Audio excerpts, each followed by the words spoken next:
Good evening. Tonight we're reading Pride and Prejudice by Jane Austen, Chapter 54. As soon as they were gone, Elizabeth walked out to recover her spirits, or, in other words, to dwell without interruption on those subjects that must deaden them more. Mr. Darcy's behavior astonished and vexed her. Why, if he came only to be silent, grave, and indifferent, said she, did he come at all? She could settle it in no way that gave her pleasure. He could still be amiable, still pleasing to my uncle and aunt when he was in town, and why not to me? If he fears me, why come hither? If he no longer cares for me, why silent?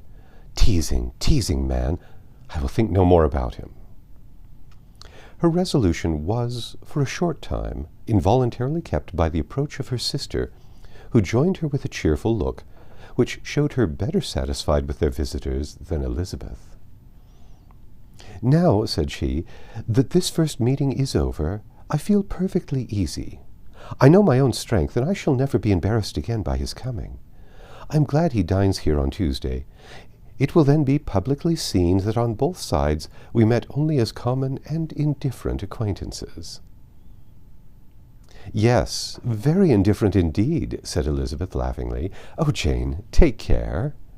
My dear Lizzie, you cannot think me so weak as to be in danger now. I think you are in very great danger of making him as much in love with you as ever. They did not see the gentleman again till Tuesday, and Mrs. Bennet, in the meanwhile, was giving way to all the happy schemes which the good humour and common politeness of Bingley, in half an hour's visit, had revived. On Tuesday there was a large party assembled at Longbourn, and the two who were most anxiously expected, to the credit of their punctuality as sportsmen, were in very good time. When they repaired to the dining-room, Elizabeth eagerly watched to see whether Bingley would take the place which, in all their former parties, had belonged to him, by her sister. Her prudent mother, occupied by the same ideas, forbore to invite him to sit by herself. On entering the room he seemed to hesitate, but Jane happened to look round, and happened to smile. It was decided. He placed himself by her. Elizabeth, with a triumphant sensation, looked forward towards his friend. He bore it with noble indifference, and she would have imagined that Bingley had received his sanction to be happy, had she not seen his eyes likewise turned toward Mr. Darcy, with an expression of half-laughing alarm. His behavior to his sister was as much, during dinner-time, as showed an admiration of her which, though more guarded than formerly, persuaded Elizabeth that, if left wholly to himself, Jane's happiness and his own would be speedily secured. Though she dared not depend on the consequence, she yet received pleasure from observing his behavior. It gave her all the animation that her spirits could boast, for she was in no cheerful humour. Mr. Darcy was almost as far from her as the table could divide them. He was on one side of her mother. She knew how little such a situation would give pleasure to either, or make either appear to advantage. She was not near enough to hear any of their discourse, but she could see how seldom they spoke to each other, how formal and cold was their manner whenever they did. Her mother's ungraciousness made the sense of what they owed him more painful to Elizabeth's mind, and she would, at times, have given anything to be privileged to tell him that his kindness was neither unknown nor unfelt by the whole of the family. She was in hopes that the evening would afford some opportunity of bringing them together, that the whole of the visit would not pass away without enabling them to enter into some more conversation than the mere ceremonious salutations attending his entrance.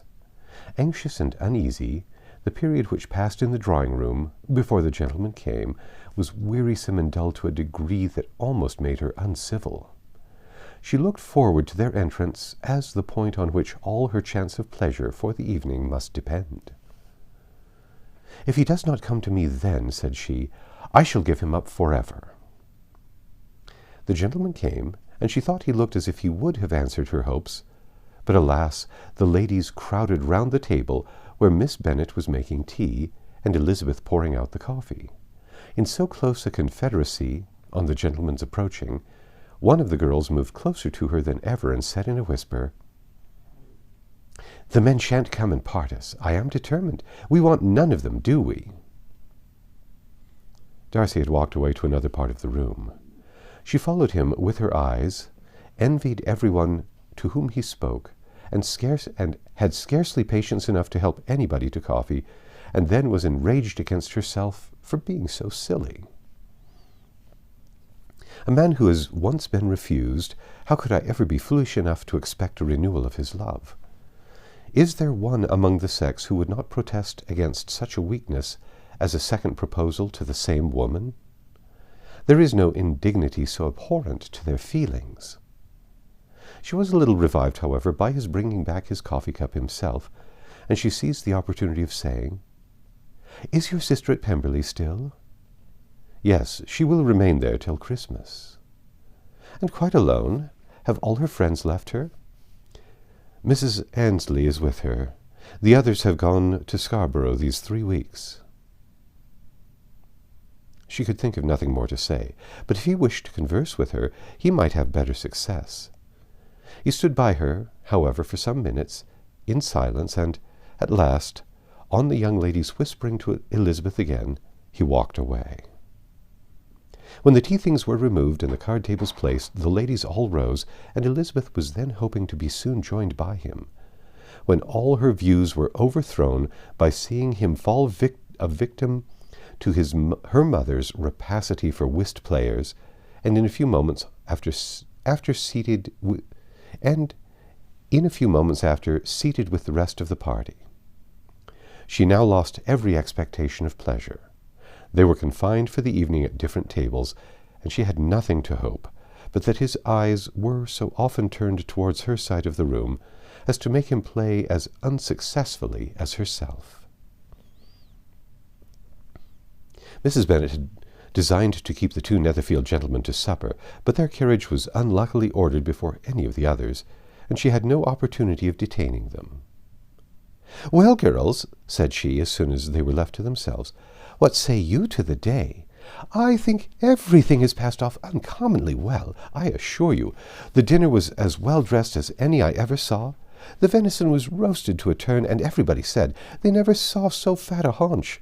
The soup was 50 times better than what we had at the Lucases last week, and even Mr. Darcy acknowledged that the partridges were remarkably well done. I suppose he has 2 or 3 French cooks at least. And, my dear Jane, I never saw you look in greater beauty. Mrs. Long said so too, for I asked her whether you did not, and what do you think she said besides? 'Ah, Mrs. Bennet, we shall have her at Netherfield at last.' She did indeed. I do think Mrs. Long is as good a creature as ever lived, and her nieces are very pretty behaved girls, and not at all handsome. I like them prodigiously." Mrs. Bennet, in short, was in very great spirits. She had seen enough of Bingley's behaviour to Jane to be convinced she would get him at last, and her expectations of advantage to her family, when in a happy humour, were so far beyond reason that she was quite disappointed at not seeing him there again the next day to make his proposals. "It has been a very agreeable day," said Miss Bennet to Elizabeth. "The party seemed so well selected, so suited to one with the other. I hope we may often meet again." Elizabeth smiled. "Lizzie, you must not do so. You must not suspect me. It mortifies me. I assure you that I have now learnt to enjoy his conversation as an agreeable and sensible young man without having a wish beyond it. I am perfectly satisfied from what his manners now are that he never had any design of engaging my affection. It is only that he is blessed with greater sweetness of address and a stronger desire of generally pleasing than any other man." "You are very cruel," said her sister. "You will not let me smile, and are provoking me to it at every moment." "How hard it is in some cases to be believed, and how impossible in others. But why should you wish to persuade me that I feel more than I acknowledge?" "That is a question which I hardly know how to answer. We all love to instruct, though we can teach only what is not worth knowing. Forgive me, and if you persist in indifference, do not make me your confidant. That's the end of chapter 54. Come back tomorrow and we'll read chapter 55.